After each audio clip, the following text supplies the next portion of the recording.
Good evening, everyone. Lovely spring evening to you all, and welcome to our VCSQI Spring 2019 quarterly meeting. Thanks all for coming out tonight and making the journey on this on game day. From what I hear, for the UVA fans out there. We have a real exciting agenda tonight. We know who we're in. I have an exciting agenda tonight. It's a little different from our traditional kind of lecture and presentation style. We have some interactive activities for us to work on together as part of a goal-setting exercise, and Dr. Shore is going to help spearhead that. But first, we have some updated data views, as well as an update from the VCSQI board. So Dr. Spear, Dr. Shore, can I pass it to one of you for that? Dr. Shore, you are the man up here. It's our Vice Chairman, Robert Shore. Gee, didn't expect this part of it, but that's great. From the board of directors,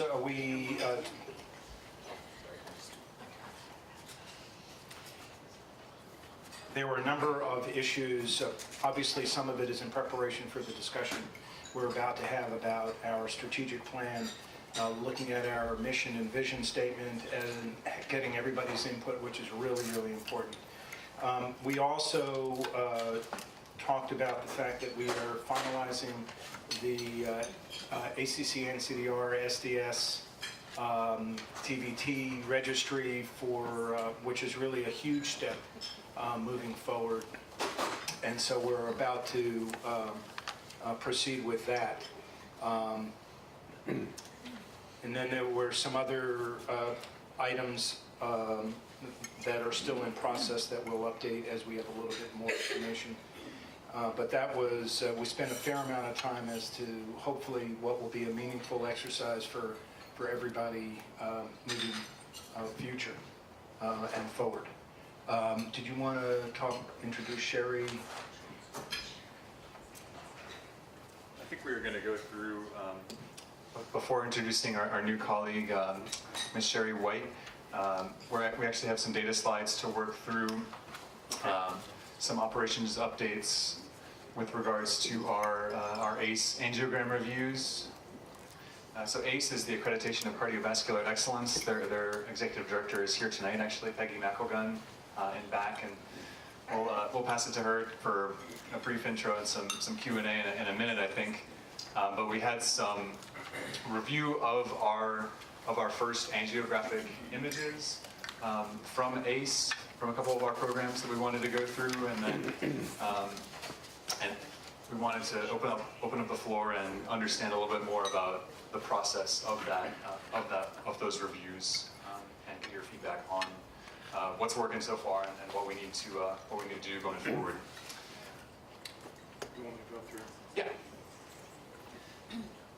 So basically, we have ACE. We have basically so far 3 sites, and I'll show some of our slides in just a little bit.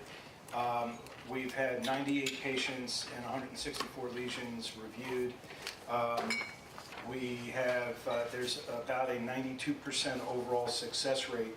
Interestingly, one of the things that we're very interested in reviewing is those lesions less than 50% that have been intervened on, and that is a number that we really think in general should not occur. There may be reasons, there may be positive IFR or FFR, there may be some other features that make those lesions reasonable. But in the first blush, we generally don't think that less than 50% lesions should be intervened on. And so overall, there are about 14% of the patients, about 10% of the lesions were intervened on. But the variance is between 7 to 18% of patients and 4 to 13% of the lesions, depending upon the sites. Now, obviously, the N is small here, and this is a learning experience. As we get more sites on board, we will be able to look at this more critically. The next step, as you all know, is that this information is then going to be returned to the institution where this these reviews came from, with their specific information and then the aggregate information, so that they can see how they're performing relative to VCSQI. And then it'll be the responsibility of the institution to review those further. Those cases will be de-identified via ACE and then can be looked at specifically at an institutional QA perspective. One of the issues that we want to review and open for discussion is, and hopefully Sherry will also be facilitating this in the future, but any issues in transferring the angiogram images or patient info, we want to identify the individual or the office that the reports go to. I know that we did that in our health system, and then to find that the people have left the system, and so we need to make sure that the path is smooth so that data can be actionable and dealt with. And then making sure that the process for patient re-identification from ACE is smooth, and hopefully we'll have some comments as far as that's concerned.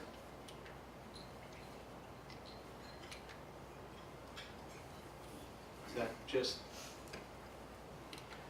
So right now, we have multiple sites involved in the cardiology piece, but part of it is also downloading the films. We have far more sites that have signed but have not yet downloaded, and so we're working through the process. Obviously, the more images we get, the better the aggregate information will be.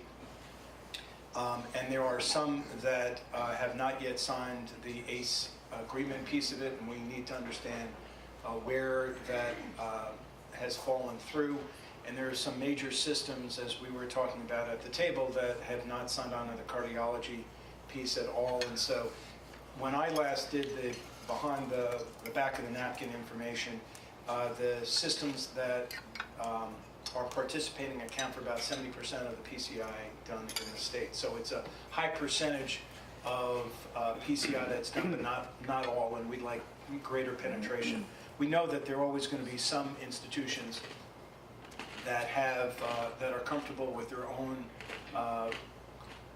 assessment and QI process, but we think there's great value in doing this. And as we've seen from a preliminary review, there's some surprises, and you may or may not know about, and you certainly don't want to wake up on the front of the New York Times or Washington Post about issues. So let's look at a little bit of some of the preliminary data. This is information that we can get from the NCDR, and so this is more of an aggregate data.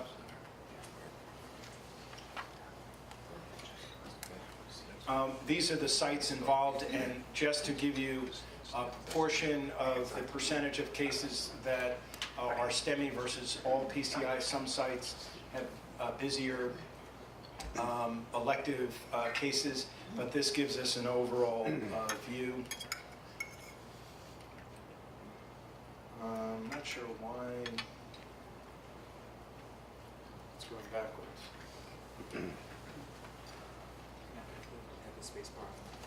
Okay, so let me just move this out of the way. So one of the interesting things that comes up is we know that cases that are done from a radial approach tend to have lower vascular complications.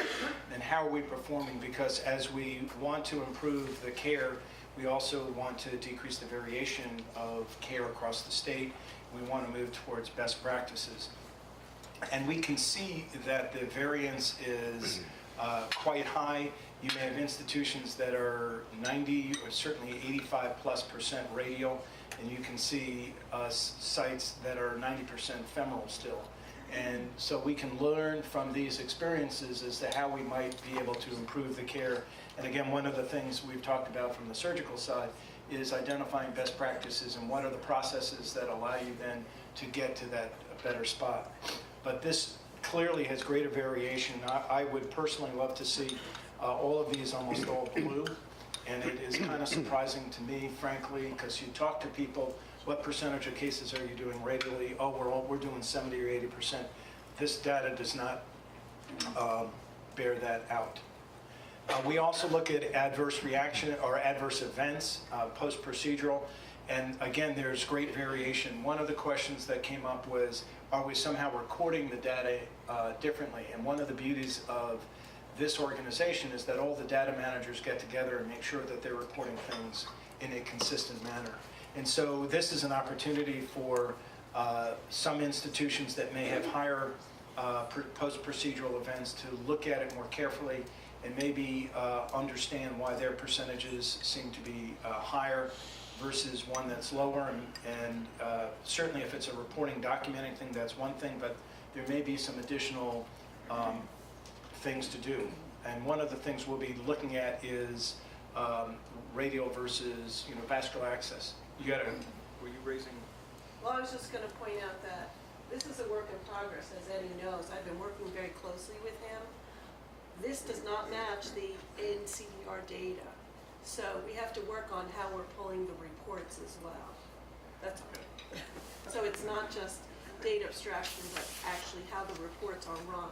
Okay, great comment. Julie? I would like to know where you get the NCDR data.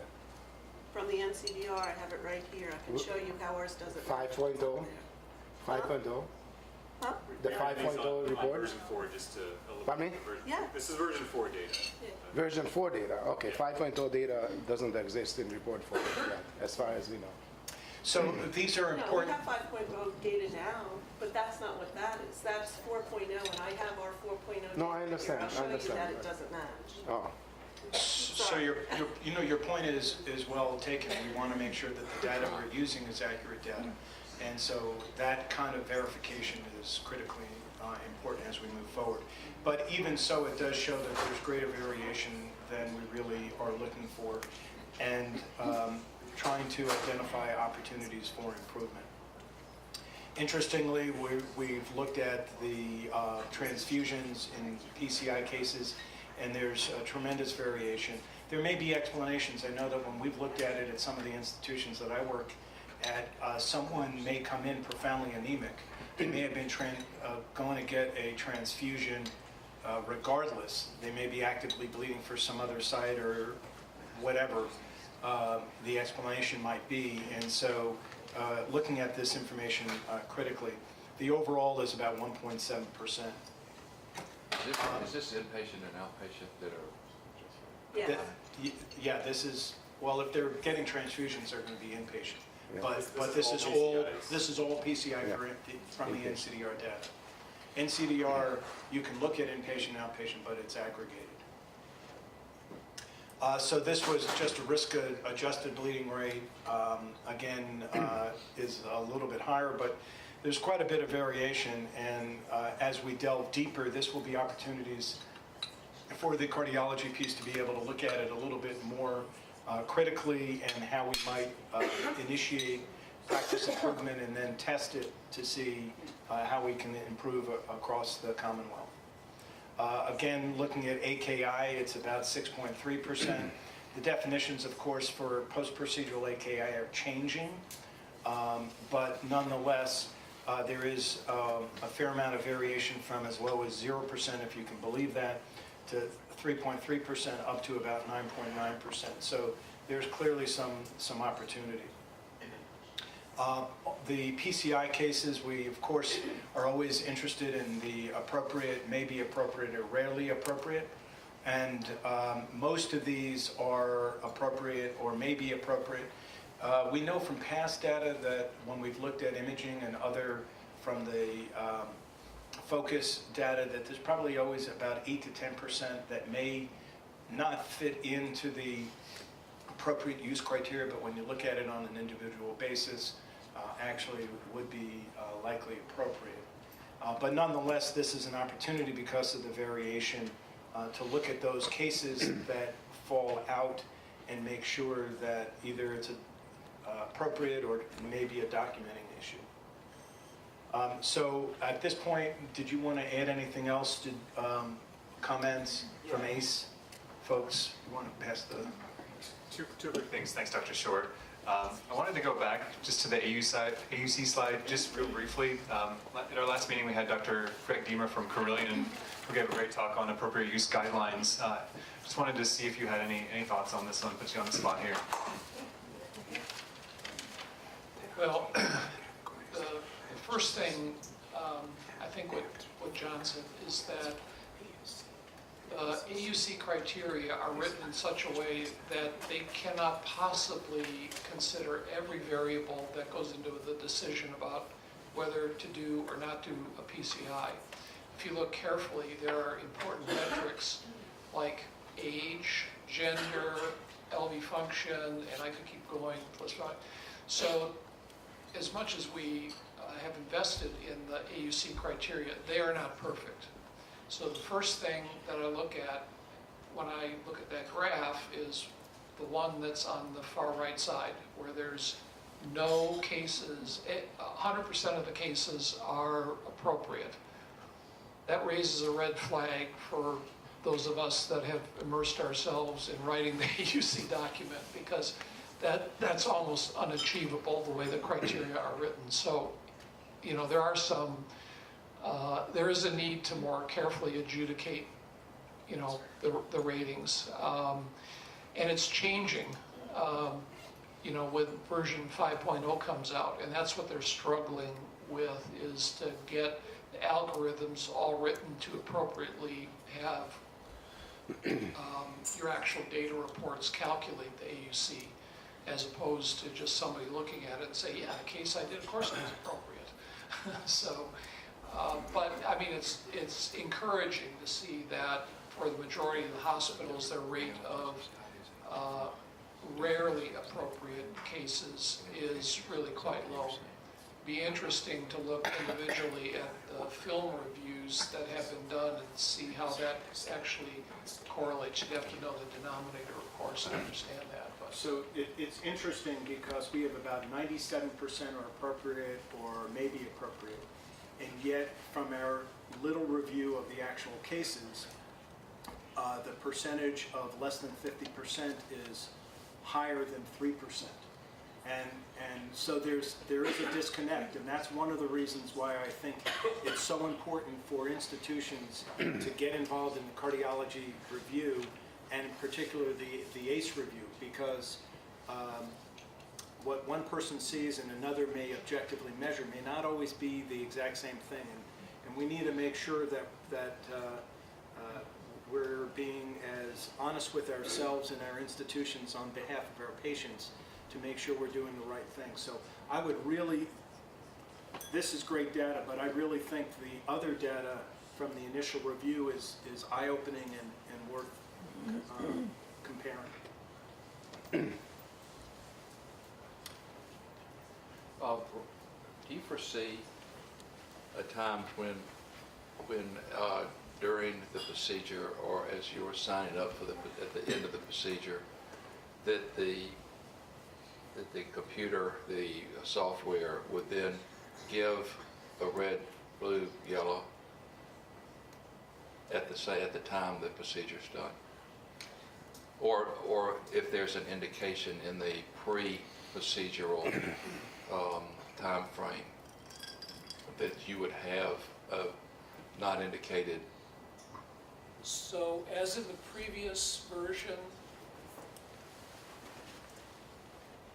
of the AUC, what happens is sites input their data, and from the various variables that they put in, the software actually calculates an AUC rating. In the old system, it was appropriate, uncertain, or inappropriate, and the use of the word inappropriate caused all sorts of problems that gave everybody a lot of heartburn.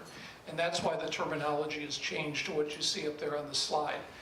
Version 5.0 is going to do the same thing. From all the variables that the site abstractors put in, number of lesions, or number of vessel disease, or it's left main 1, 2, or 3 vessel disease, presence or absence of diabetes, and so forth, it will actually determine the AUC reading. But the one thing, and the reason there's a disconnect, is the percent stenosis severity is still determined based on the reading of the physician.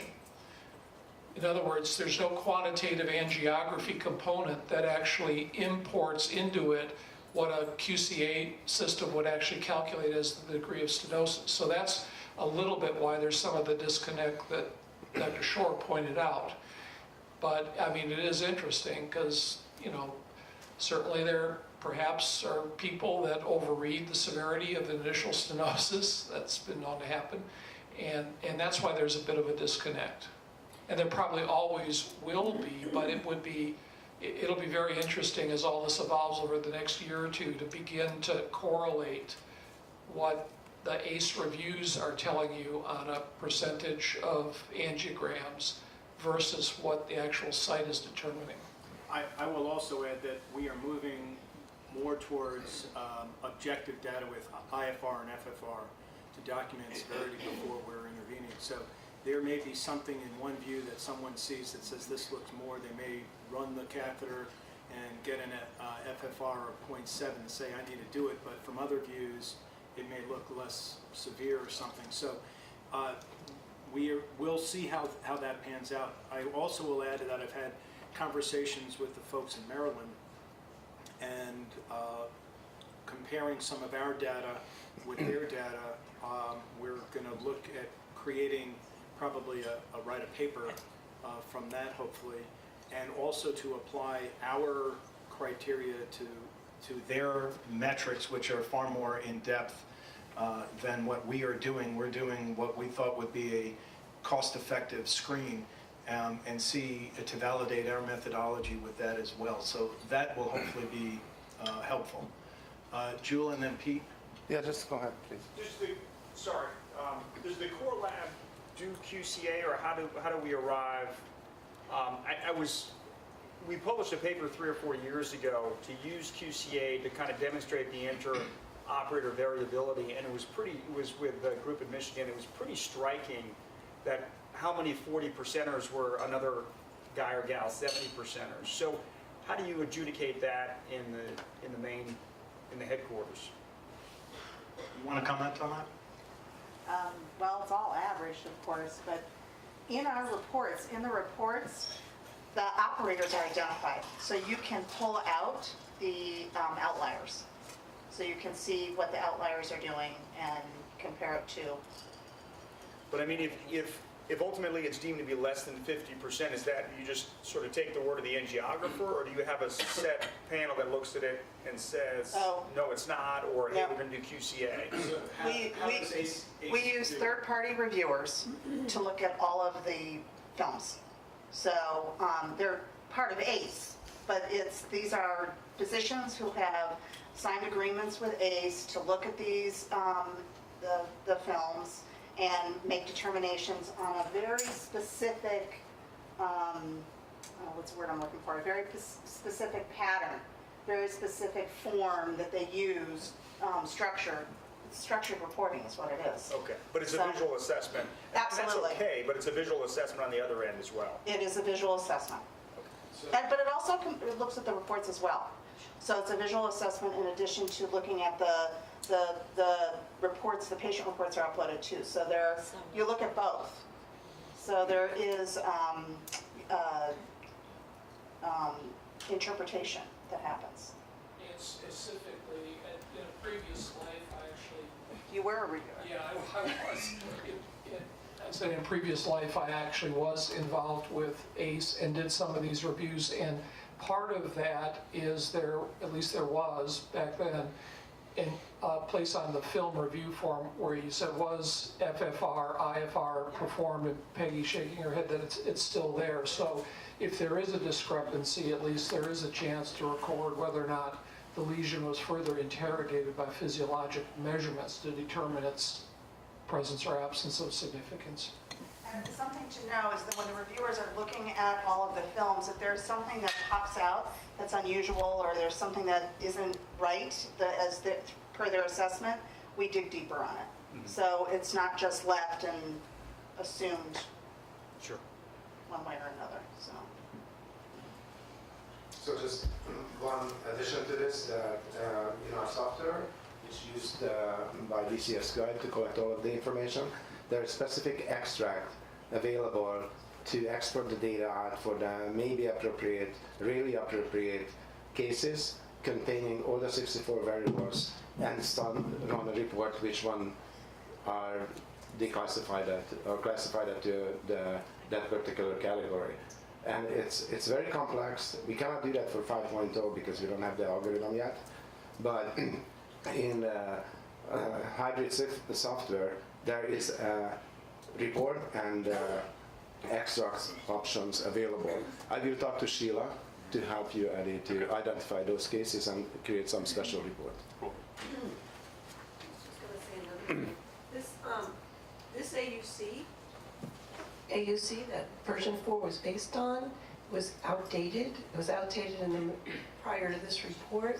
So what the ACC or NCDR is reporting isn't accurate any longer. It's not, now when we go to version 5, that's all going to change because it'll use the updated version. So this is really an iterative process. We're not making any huge comments about anything right now, other than we do see some variation that there, and overall there's about a 97% appropriate, maybe appropriate, and we'll upgrade that as we have newer versions. Yeah, to address that, we had a big fight, not a fight, but we had a long discussion about this. If you look in the fine print where it gives you the, I'm sorry, if you look in the fine print where it gives you the AUC ratings, it's like reading one of those ads for lawyers on television. It's so fine you can't see it, but it says this is not the current version. The other thing which affects this is when the AUC were written this last time, it was divided into 2 documents. One's for acute coronary syndromes and then one's for stable ischemic heart disease. This is kind of a soapbox pet peeve issue of mine, but if you look carefully at the acute coronary syndrome document, it's almost impossible to get an inappropriate, because as soon as the physician says this is unstable angina, you get into the acute coronary syndrome document and almost everything is appropriate because that's what the guidelines say. And the AUC are heavily based on the guidelines. So if the physician, there's a lot of variation in what people call unstable angina. I belched twice after dinner and I thought it was unstable angina, so they're going to get a cath tomorrow. I mean, you are entirely dependent on what the physician documents in the chart. And some people are very honest about the patient having an accelerating pattern of pain, which more frequent episodes, worse episodes, requiring more and more nitroglycerin, finally occurring at rest, etc. That's unstable angina. But somebody that's had 2 episodes of angina and you want to do a cath and they call it unstable angina, it's like a free pass to being graded as appropriate. So, I mean, it is a bit of a problem, but the NCDR or the college cannot be a policeman standing in the back of every cath lab making sure that all these things are recorded correctly. I wonder if I could just make a typical heart surgeon comment, so let me say that as the disclaimer. Because to me, as I'm hearing the criticism, and rightfully so, this is 4.0, we don't have 5.0, who cares? Because this is a snapshot at a point in time with a level playing field based on what those data would demonstrate among those centers. And so really what we've done here is look at what the trend has been over a period of time as we've migrated through the STS software. And so I think there's 3 centers there that have jumped out at us, right? That are higher femoral rates, higher complication rates, higher blood utilization. The real issue is, do we have an imperative to contact those 3 centers and saying, you might want to look at this? But I don't want to get it sort of like a surgeon and a cardiologist talking about stents. Oh, we don't use that stent anymore. We've used it. No, we never caught up. So I just say that just because we don't want to get too sidetracked on what version. So it is across the board at a spot in time, so everybody's hopefully doing the same, using the same metrics. I'm really interested to see, after we look at this data a little bit more and make hopefully some meaningful improvements in a year from now, what will the data look like? what will the percentage of complications be like, what will the percentage of radials. The AUC is an evolving thing, and hopefully we'll have some meaningful information. Any other comments? Eddie, did you? No, go ahead. Good dialogue. I think, Chris, can we have a closing comment? Yeah, and then just we'll real quick up turn it front. over? Yeah, of course. For the physicians, to support them in administration, the tough thing about the AUC is that Anthem had picked it up for the QHIP, and so there was now financial ties to this AUC, which was evolving, and that's been very difficult to support cardiology and administration. Suggestions? They're retiring. Tied to only quality measures that are solid. Yeah, and as I've been commented, we know that AUC was never intended to be an absolute, that there are always exceptions, and there has to be clinical judgment in that. Thanks, all. And we can certainly center in on more of these specifics during our workshop forthcoming. I wanted to just briefly turn it over to Dr. O'Brien from Centra, who's also the leader of the Virginia Heart Attack Coalition, who will say a few words about the organization. Thanks. Well, this is fantastic stuff, and hats off to Bob. I can remember several years back when this was just kind of a dream or an ideal. It's really nice to see it come to fruition, and consider Lynchburg General appropriately shamed, since we've signed our contract, but we're not uploading films yet. But we'll definitely get back to that, because I think this project has tremendous value.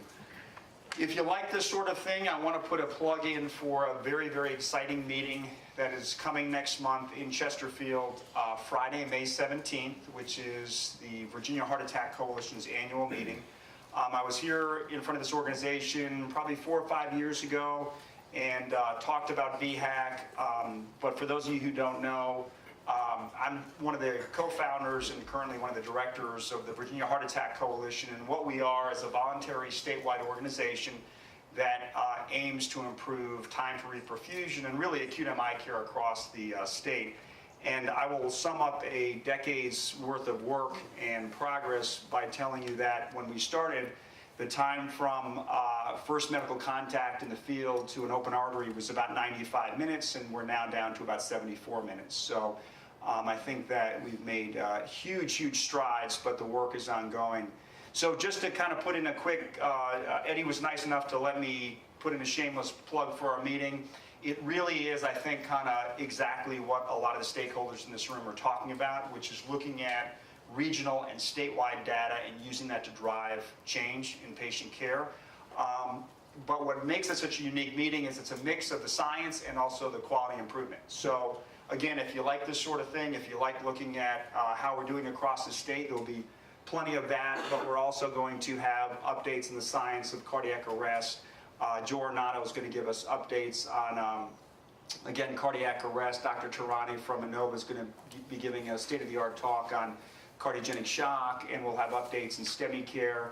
We have a very broad group of stakeholders, and I think that is why, if I can say we've been successful, it's really been because we've embraced, it's not just really a cardiology thing. We have EMS, we have administrators, we have cardiac nursing, ED nursing, interventionalists, cardiac surgeons, a whole broad range of people. So Chesterfield Fire and Rescue, May 17th, Friday. There's a social the night before, which is a lot of fun as well. Hope to see you all there. And again, fantastic stuff, and I think this really dovetails with what we're trying to do with acute MI. Thanks. Thank you, Pete.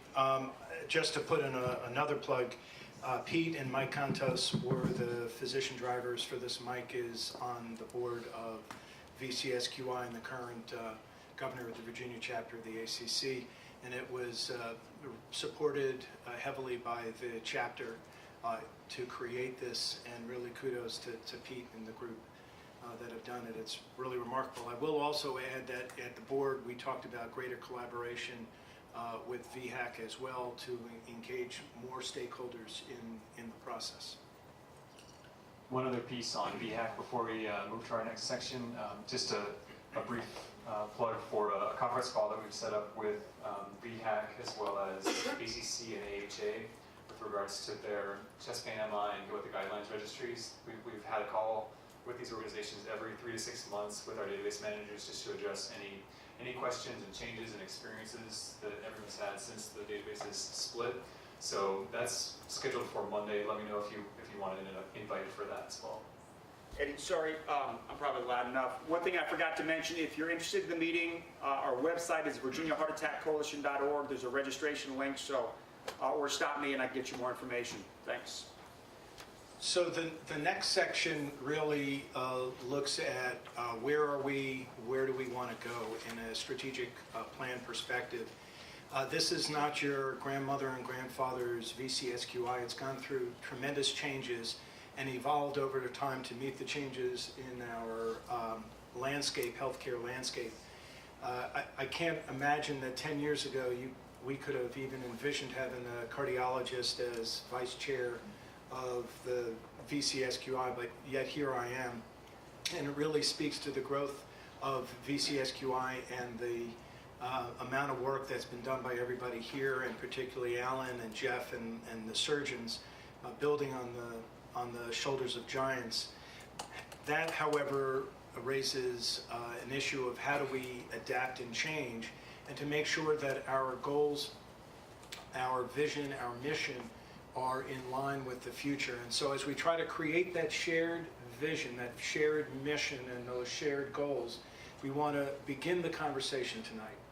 And it becomes very, very important. And not only is there greater cardiology involvement with the surgeons and the hospitals, but also the payment systems and healthcare delivery are rapidly evolving. And the notion of an individual event and treating and caring versus population health management and longer term care is evolving. So with that in mind, we're going to talk, Sherry, first? Okay. So I'm a little bit ahead of where we are. Let's have Sherry. Did you want to do? Yeah, and it all fits together in terms of our organization's long-term mission and vision. I feel like in parallel with these discussions on our collaborative workshop this evening, we have also recently hired a new staff member whom I'll introduce. Her name is Sherry White. She comes to us with a long and illustrious history here you'll see on the screen, but Sherry's role is to serve as the VCSQI Quality Improvement Advisor. She'll be working with our sites one-on-one to build basis of evidence for quality improvement and cost savings. And Sherry, I'll just pass it to you for just a high-level summary and some expectations. Thank you, everyone. Hello again, and just a quick update for those who followed me earlier. My migraine is gone. I attributed to each of your warm welcomes and your bright smiles, so thank you. Okay. All right, so I'm here again just to introduce this new program that we have through VCSQI, the Quality Improvement Initiative. So, for those of you who weren't at the earlier meeting, just let me introduce you to who I am, let you know a little bit more about me. I am based in Cleveland, Ohio. I have over 20 years experience in healthcare.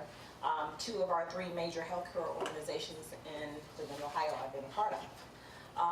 I've been in services all over the place.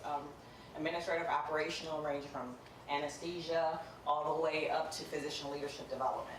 I obtained my master's in positive organization development and change from Case Western Reserve University. Nice switch. Great experience. And so I also have my green belt in Six Sigma. I have certified in emotional intelligence, and I have training in team and individual learning styles. I joined VCSQI through the SAN 2.0 program, which was the TCPI program, a grant-funded program through CMS. And now I'm aboard to run this exciting program. Thank you very much, sir.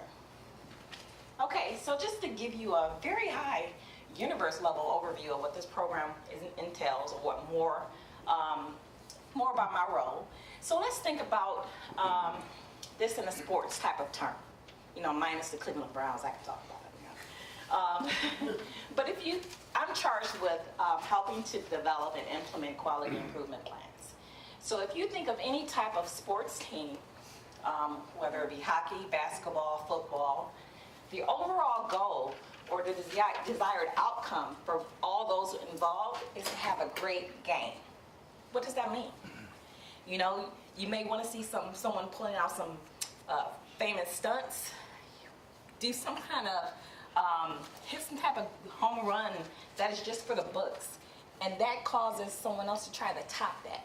You know, everyone in sports tries to do something that's memorable. And everyone tries to be the best at that.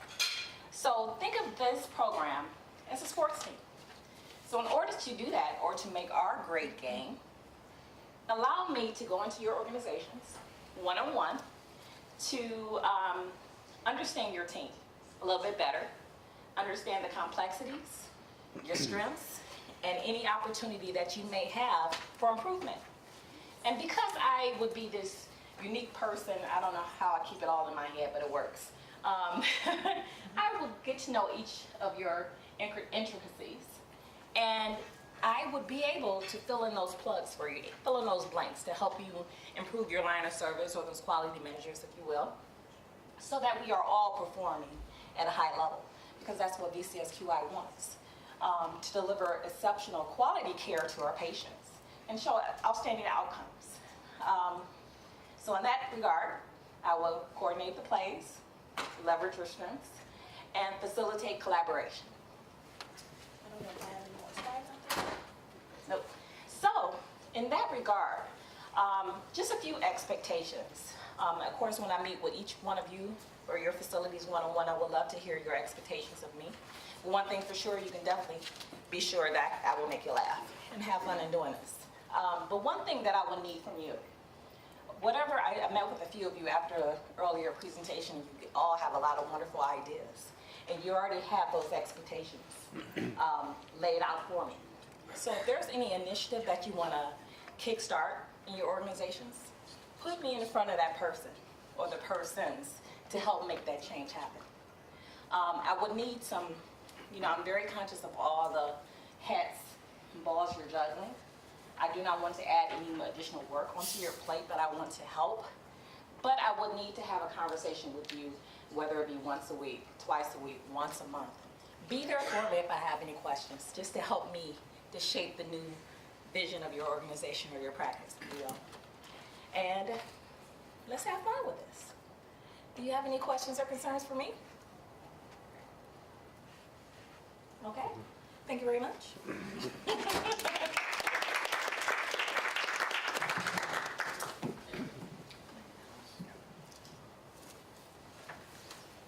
Thank you very much. I'm really excited for the opportunity to work with Sherry and augment what Eddie's been doing so wonderfully. We're going to spend the next few minutes, hour and a half or so, doing some strategic planning. We're going to have 3 questions, and I just want to go through kind of the ground rules for a moment. We'll break into small groups with hopefully 1 board member at each group. Every table will design 1 note taker, not the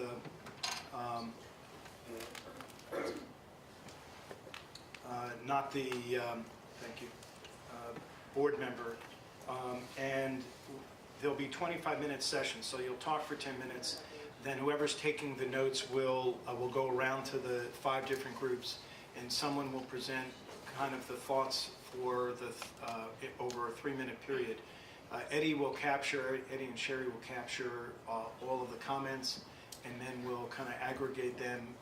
And this is an iterative process. We're not going to come up with any final ideas or solutions or mission statements at this point, but we'll continue to evolve and hopefully have something more final at the next meeting. Go back one. So the way we're going to do it is each of you got an agenda sheet, and the agenda is in a different color. Each table set, or several tables, has a color listed on it. For example, that's beige. That's green. So whoever has a green agenda sheet goes over to the green table. Whoever has beige goes to the beige, et cetera, et cetera. So that way we're not just having folks from one institution. We're mixing it up and get a better representation. Each group of time will say 25 minutes again, 10 minutes for discussion, 15 minutes to present, 3 minutes with each of the 5 groups. This also for ground rules, we are talking about being respectful, and so we are upgrading ideas. We're not going to jane you ignorant, whatever. This is from old Saturday Night Live. We're being respectful in the process, and one of the things that is actually useful is say and instead of but. The way when people use but, it kind of stops the conversation. It's a negative comment, and we're not interested in negative comments here. We're interested in collaboration, so we don't say but, we say and. So please assemble in your new groups now. If you need an agenda or a card, I can hand one to you as well. And if you, for some reason, don't have the agenda, don't go with the rest of the people from your institution.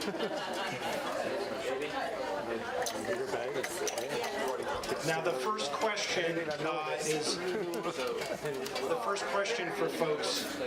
We're going to put it on the screen. I'm not going to touch it. Yeah. Hold it together. First we want to ask people, should they grow the statements, and then we'll show them.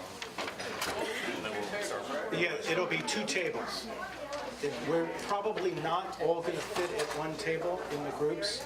Well, you can if you can pull up the chairs, but if not, they should be open. It should be one group, but 2 tables worth of people. That's what I said. I said, what is this? A crew? You know, I don't know what this is. Our blue team is looking pretty small. You can see numbers on the blue team over there.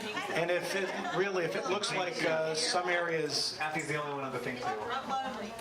if there's an area that looks like there's a paucity of people, let's spread the enjoyment out. The first question really, or questions are, do you know the VCSQI mission statement? Raise your hand. So there were not a lot of hands that went up. I will tell you that one of the benefits of, as we come up with a mission statement, if I can have everybody's attention, when you come up with a mission statement, you want it to be memorable, meaningful, and short, so that everybody in the organization knows it. And everything you do goes back to the mission statement. Every decision you make goes back to the mission statement. It has to support the mission statement. The vision statement, who here knows the vision statement?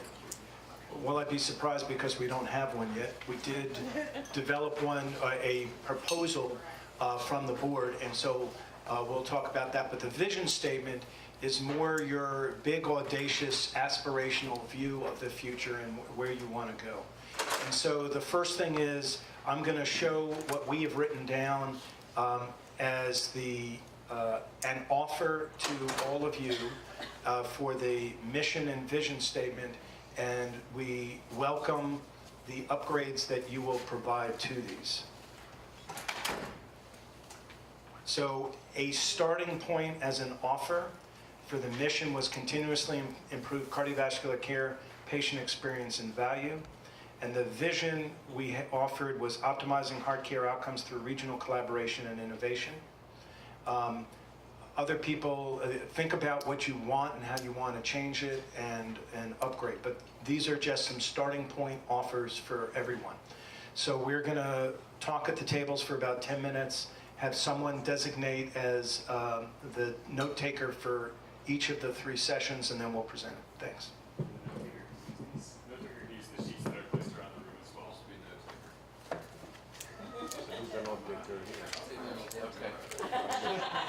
I don't know. She's over there writing okay. Not a good note taker. Before we get started,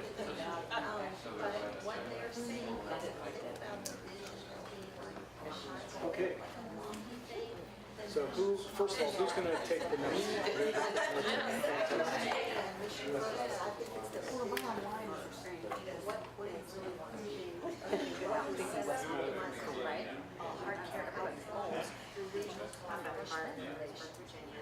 So So how would you improve or upgrade? That's the $1 million question. Right, we open it up. What is for the mission statement? And the other thing that I know is you generally don't have the same words in the vision as you mentioned. As way of background, it is very clear that what got us here won't get us there, as trite as that sounds. And what we've seen is we've brought in the cardiologist.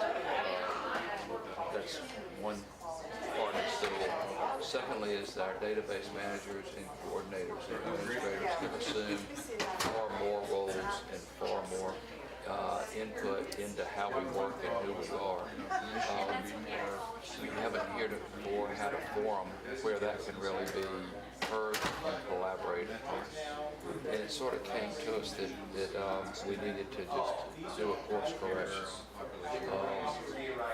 We have done so much work through the cardiac surgical realm because of the database, because frankly it was easy. You know, we had defined metrics with mortality and morbidity so we could adjust what we wish to focus on. Cardiology much less so. NCDR is a fairly nascent database and really is pretty superficial if you think about it, with door to balloon time as being the only thing that you could really get your hands on. That's continuing to expand. What we wanted to do is say, where do we want to be in 5 years? Where we want to be in 10 years? And so we wanted to hear from everyone. This isn't my deal, it's your deal. I mean, there's the mission and there's the vision. What do you think is missing from this? And then how do we alter it? So somebody needs, I was given the task that I can't keep the notes. So one of you draw straws or volunteer, whatever you want to do, keep the notes. Okay, who's going to keep the notes? I guess I will. Okay, good. You got it. Right. Thank you. All right. So we could start this independently, or we could just go around. And that just sounded too. Value, we felt that's when we came, when we were discussing it, that was the kind of point, that cost is not always the appropriate term. It's value.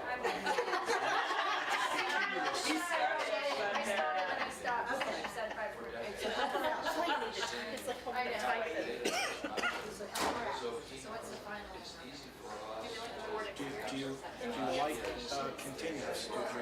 Do you like the order of things? Do you try to put the things that resonate most up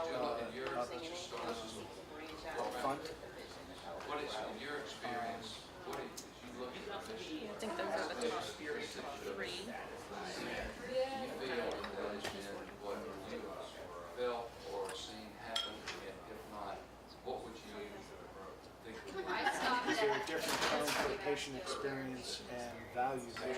Is there something in there that is missing?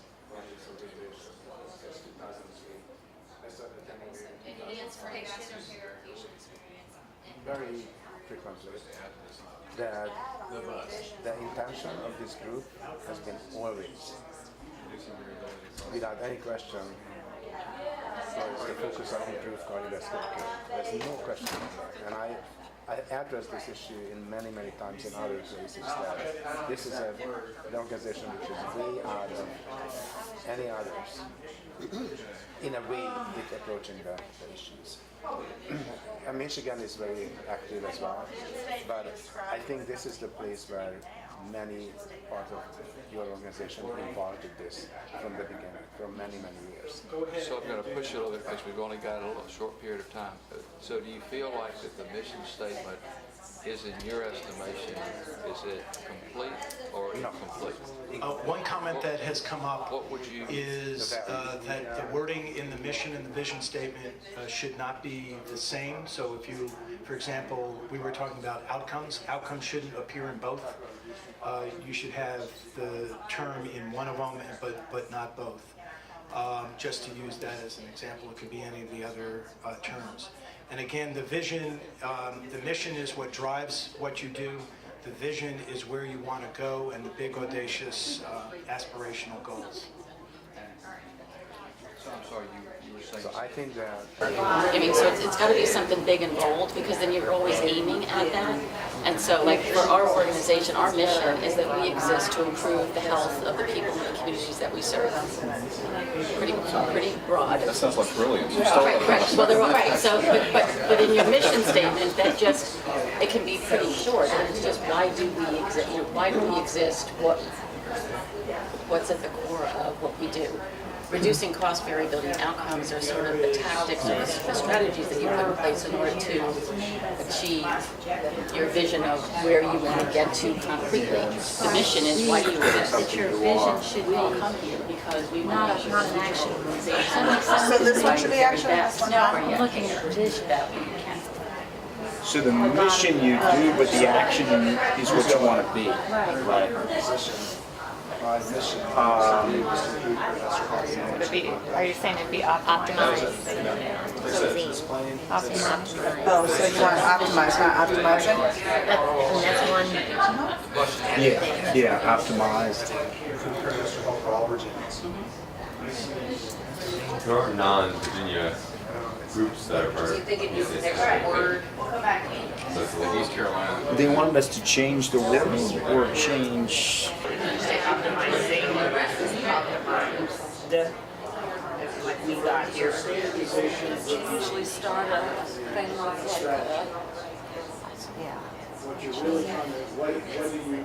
Achieve. Right. Achieve, optimize. Achieve optimal heart outcomes through, do the achieve first. Because our focus in our facility is That's why we're beginning the process now. So we don't have to have an existing, okay. That doesn't count. You have to think. I wanted to listen, I'm looking, I'm going through it. but that's all I have for Okay, but it doesn't, so it doesn't feel right. If we can wrap it up right now. I think that's. This is just the beginning of the process. We're not going to come up with an absolute. The energy I see around the room is fabulous. I've heard some really great upgrades. So what we'd like to do at this point is to go around and have each table comment on their upgrades, and we will coordinate all of the input, put all the input together. So over here, why don't we start with the pink table? Who is our spokesperson for the pink table? I like it. So I will. And safety needs to be in the mission. Yes, I have that up there, safety. Okay, and demonstrate. We Demonstrate just it. upgraded slightly. We added the word advance, projecting, moving forward, always moving forward, advancing. I think we also changed the word, we added the word quality.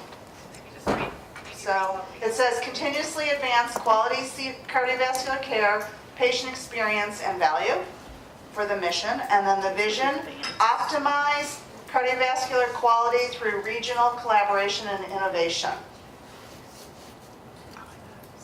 Okay, Trying to keep the cardiovascular in mind. great.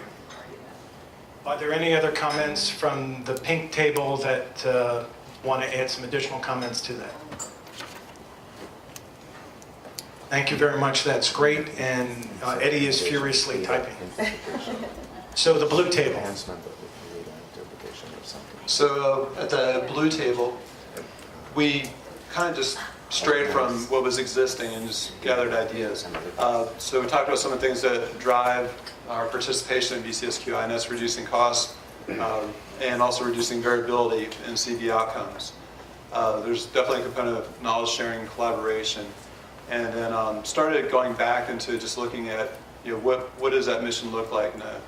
And we came up with improved cardiovascular health in the Commonwealth of Virginia. And we didn't get very far into the vision, but we started formulating, okay, well, it goes back to that knowledge sharing, that collaboration, and how do we drive that into the future? And that's as far as we got.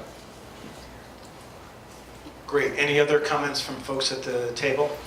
We're seeing some themes emerge. and we'll try to put everything together. I would say as we create the mission statement, it should be short, memorable, and something everybody can remember. Beige table. Thanks. The mission, we added we added continuously improve safe cardiovascular care, experience, and demonstrate value. For the vision statement, optimizing heart care and outcomes through regional collaboration and innovation, but we wanted to also incorporate somehow population management. Fantastic. Jill. And instead of to me, innovation is a little bit of a loose term. You can talk about everything. I would replace that with an innovative analytics or innovative demonstration of data or presentation of data. Because I think it has to be some kind of a shift to more meaningful and more actionable data, especially in an organization like this. Great, thank you. So the green table.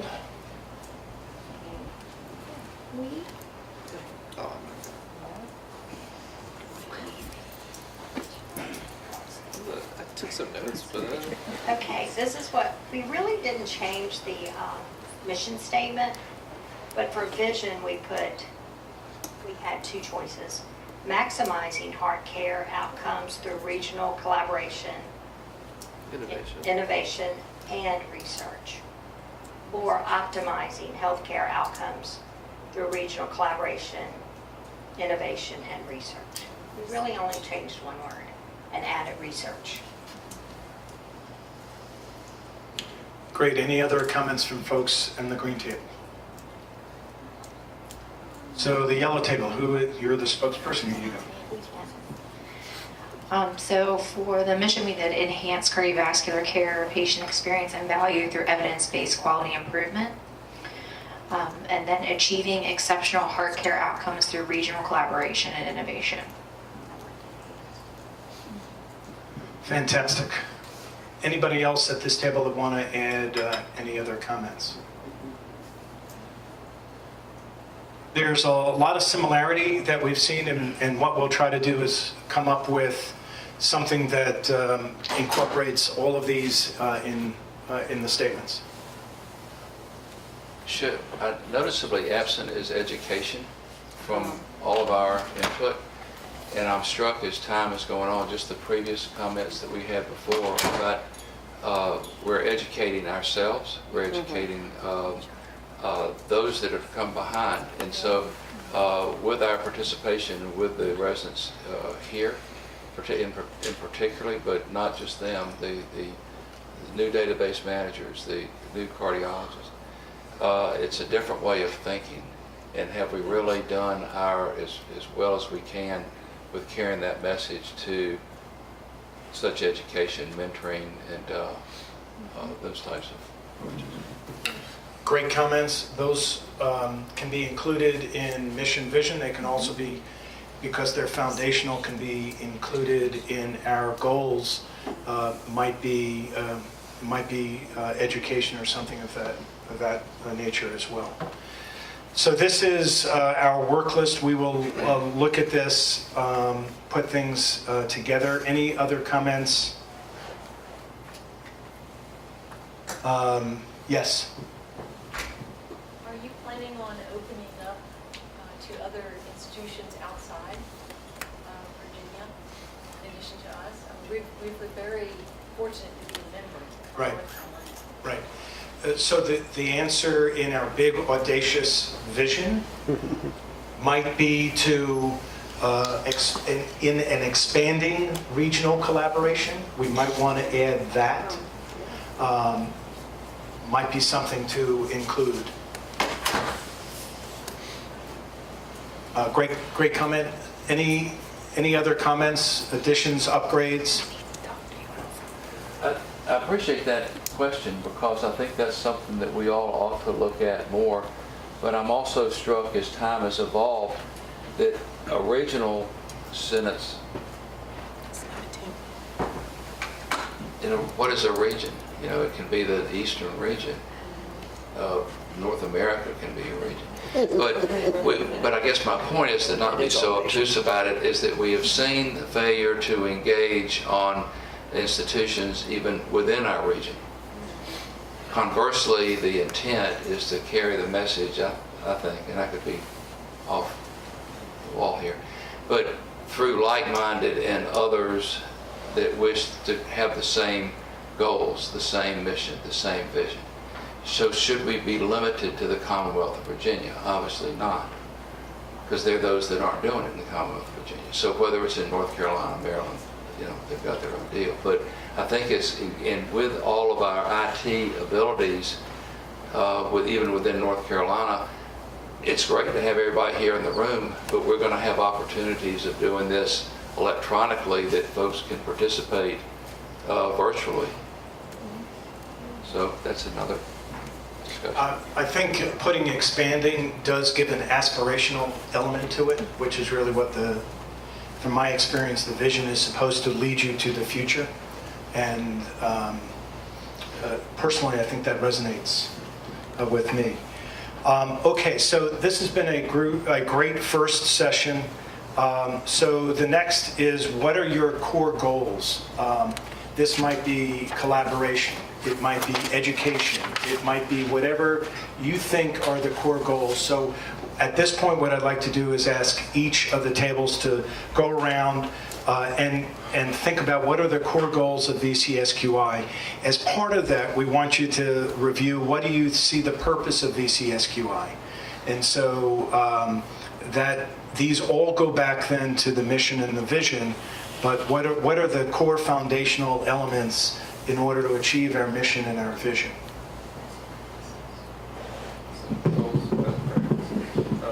We're on the clock, 10 minutes. So again, right, 10 minutes for each group, and then we'll take about 3 minutes for each group to present, and then open it up. The other things, in my opinion, is to expand the reason to be part of VCSQI and not to just come. Our goals of education for members and also inter-institutional consistent data collection and then positioned by So one of the other things that was raised is to have some element of transparency. Population health management. This might be an opportunity. The core goal is, and also I think several people say, somehow incorporates. One of my goals, and I'll say this carefully, because I really think that if we left it to the surgeons to lead this organization, it would be short-lived. We would. And I do think that the database management is huge. That you're like Oz. You see all, you know all. And now it's a matter of one of our goals needs to have a greater voice in carrying that forward. Being recognized, holding your surgeons and your administrators accountable. It's a tricky slope because there's a lot of pressures. You come back and say we ought to do, paint all the walls chartreuse. So at this point, we'll go to the other side and we'll start here. Again, the goals and purpose we want is foundational. What we think are core values and core goals that we want. Have someone else, each table should have someone else do the presentation. So we're... Right, you have to justify. You kept the same, okay. Maybe for the third one, here we go. Okay, so for the purpose, we said standardized registry data abstraction to identify and share best practices for quality patient outcomes. Some of our core goals or values is education across the continuum, collaboration, analyze and integrate, transparency, standardized outcomes, share best practices, regionalization, data optimization, dissemination, and care to the bedside. And I'm going to take that and give that to Eddie because I don't think... Eddie, did you get everything? Wow, that was pretty impressive. A small fraction of that. We both didn't get it. Anybody else at the table want to add any upgrades or additions? Fantastic, that was great. Green table. So we kind of just looked at both under the same rubric, I guess, because achieving goals is the purpose of an organization. But we said education for members, but also interinstitutionally. It's a hard word. We said facilitating relationships and networking, consistent data collection, sharing best practices within and outside of the region, facilitating physician buy-in to VCSQI, sharing resources internally, population health management, ensuring the sustainability of programs, a possible mentorship program, collaboration between institutions with data sharing and best practices sharing, and then identifying what metrics are most meaningful and regularly updating those, and retiring unnecessary metrics. I'm just the messenger. And then growing the membership. Great, so we're seeing some common themes here again in sustainability and growth and larger regionalization, education, population health management, transparency, standardization, a lot of great ideas. Beige. Number 1 was education. Number 2, expand leaders in this industry.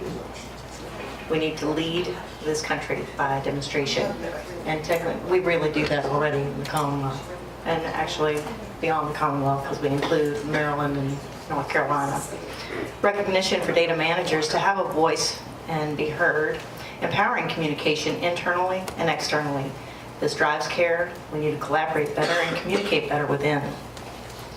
Technology, we need to expand use of our technology to enhance and achieve our mission and goals. Did I miss anything, Julie?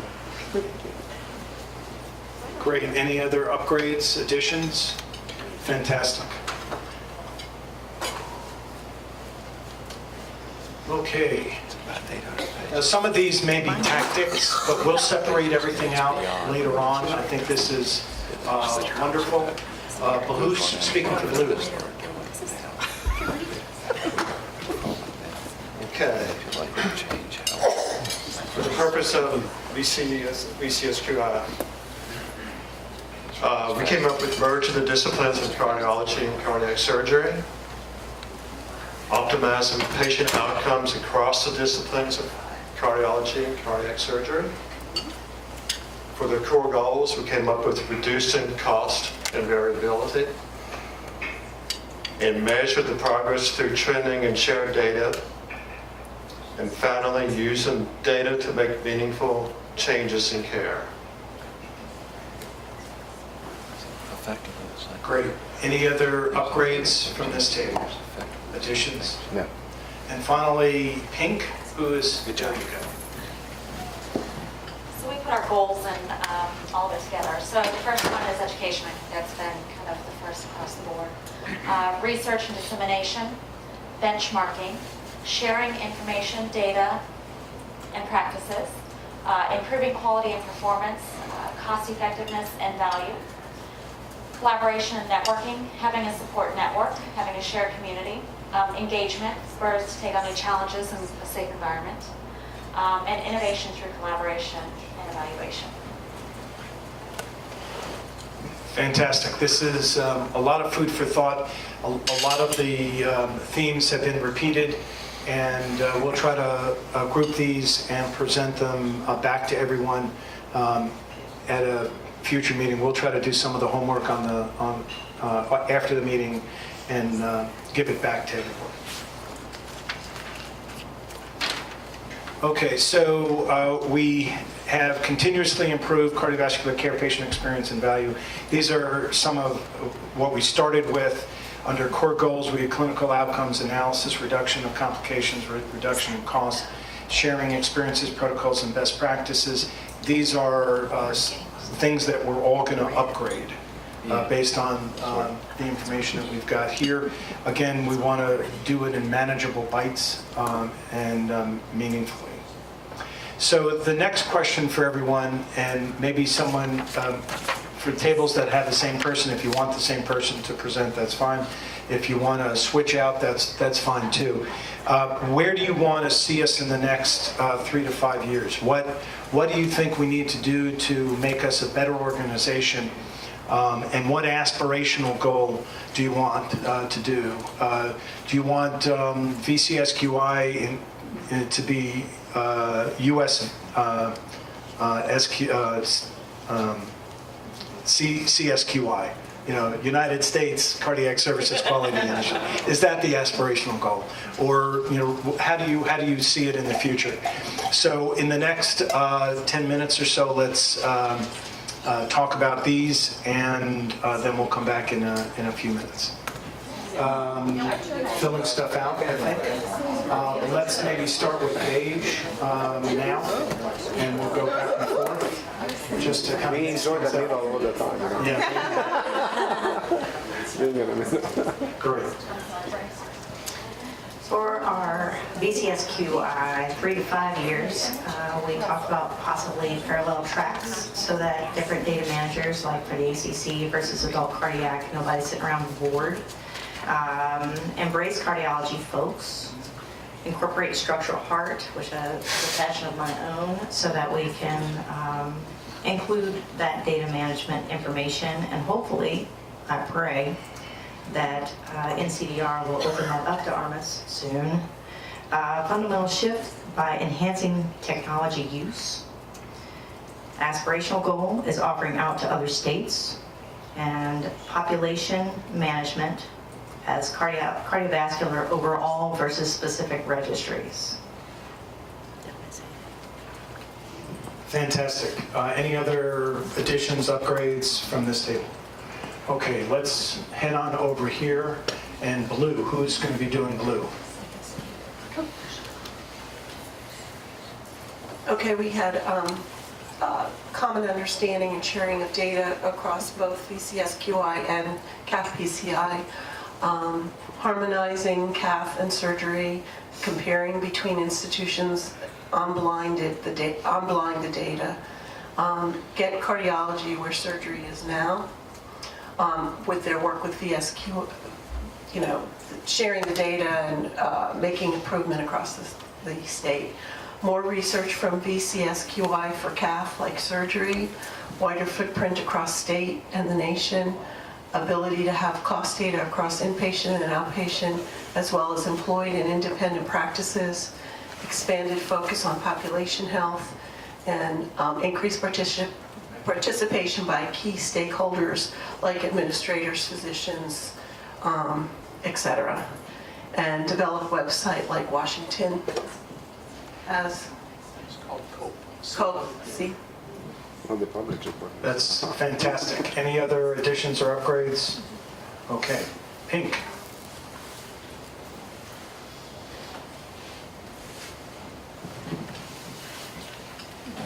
Our direction, we're looking at broader engagement and involvement, cooperation and collaboration with other organizations, training in dispensing information and communication, such as data abstraction and case studies, and the analogy was made that we all need to be on the same hymnal.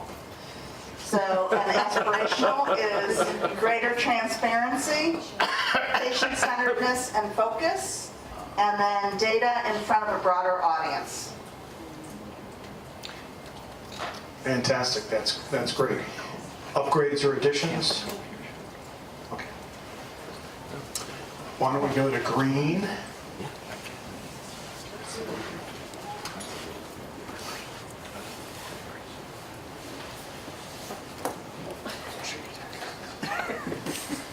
Okay.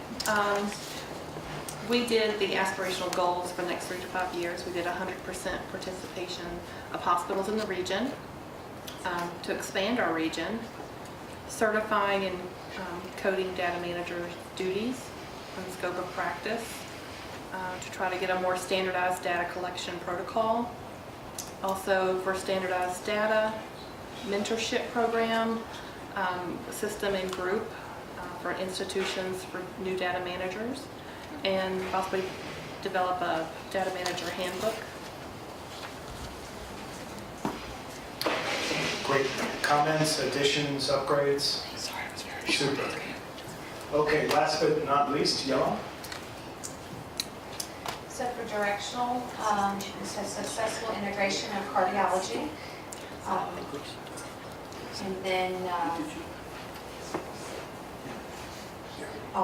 And then current members and statewide participation. And then under aspirational goals, annual meeting with other regional groups, increased physician and administration participation, and utilize technology to prove statistical data availability. Fantastic. This has really been an amazing list and participation, energy, really some great ideas, and we'll put it all together. It is 7:35. Did you? Do you want to go through a couple of the other just potential questions? Maybe not have a Sounds great. question. Okay.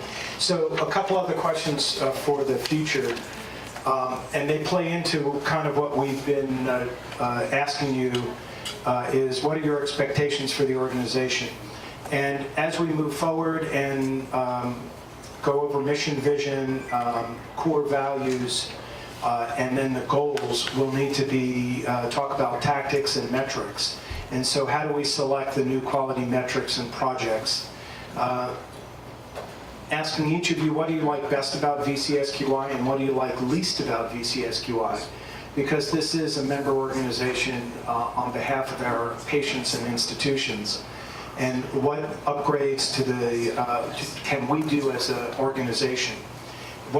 How would you like to see the meeting and the process change and evolve? Was this meaningful for you? What other things would you like to see? And again, how can groups work together to improve outcomes through the entire continuum of care? That was actually one of the questions. This is an iterative process, and we are here to help everyone get better together. We are stronger together. And personally and on behalf of the board and the staff, so thank you for your support of VCSQI. Personally, I hope this was meaningful for you all.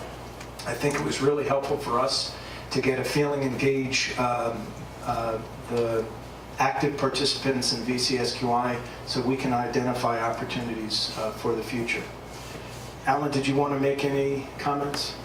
Could you go back to one slide, because I think that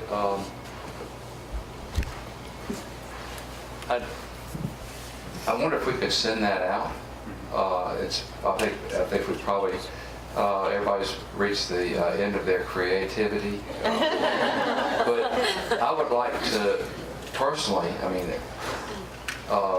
get everybody's answer. If you have the time, effort, or energy. Things like, what do you like the least? How do we upgrade the meetings? There was a comment made at our table about it's hard to get people to come because they were bored, that it didn't apply to them. And that's so true with all of us. What's engaging? That's really was the genesis of when we were talking about tonight, is that we got to go a different way.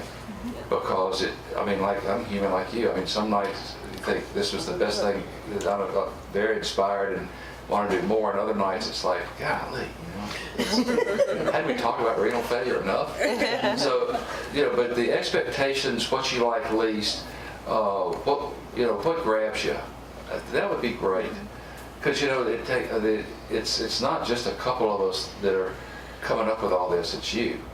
And you can think up these things as well as we can. But you're part of this, and it's your meeting, and it's your direction.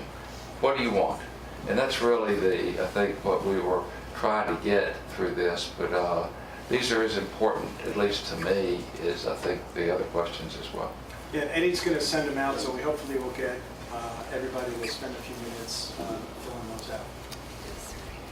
So during this conversation here at the table, Dr. Spear came up with the word communication, and as you mentioned that many young people, upcoming surgeons, physicians, data managers, using the internet, the social networks, everything to communicate with each other. I think specifically for this one, as the next slide, I think said that it's a continued or ongoing process. I will talk to my engineering group to suggest to use a digital format, obviously secured, but accessible. You can log on any given time. You don't have to be nervous to speak up. You keep some, it's kind of a forum, but much more modern forum we're using internally at ARMIS, but it costs money, so we figure out how to do that absolutely free. And so that's going to be, for example, a new way of communicating among participants in these organizations, not just who are coming here regularly, but also who are coming once or twice because they are further down and everything. But it gives everybody a forum and sometimes security to address issues which they think about this. And then, since it's digital, we can analyze that. Thank you.